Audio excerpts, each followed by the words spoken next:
If you want something you've never had, then you must do something you've never done.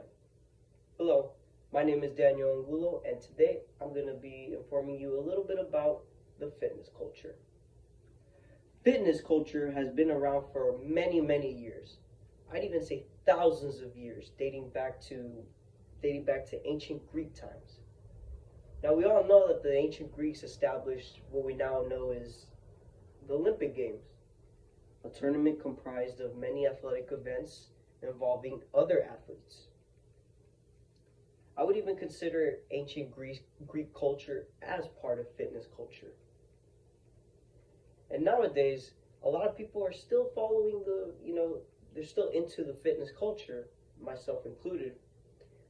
And I would even say it's gotten more popular over the years. But even though it's been more popular, a lot of people still have a bad perception about fitness culture. A lot of people still think it's just, oh, who's got the best body, or who's more ripped than who, or like comparing. And while physical appearance is very important for your physical health, a lot of people overlook at what exercise can do for your mental health. And that's what I'm going to be elaborating on, and what I'm going to be informing also. How physical exercise can impact your mental health in a positive way.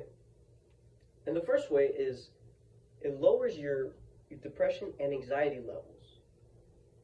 Now, I read in a Mayo Clinic article, and I'm paraphrasing right here, when you exercise, your brain releases endorphins, which is basically a brain chemical that enhances your sense of well-being. And when I read that, I was able to kind of relate to it because, we all get anxious at times, but it all just depends on how we handle the anxiousness. With myself, I usually go for just a quick workout, not a major. So now that I look back after reading that, sometimes I go, before I work out, I get a little anxious, just, you get this out of the way. But then at the end of the workout, I felt a little bit more calm and had my thoughts collected a little bit more. And this is important because, especially in these times where mental health is at an all-time high right now, the mental health crisis, it's really important that someone can have this information so that they can possibly make a change in their lifestyle, hopefully adding exercise. And it doesn't necessarily have to be, lifting weights or running or all that. It can just be a simple walk for an hour or two. Something to get your brain going. So that way you feel good about yourself. So once you feel good about yourself, you start making better decisions. You start thinking better.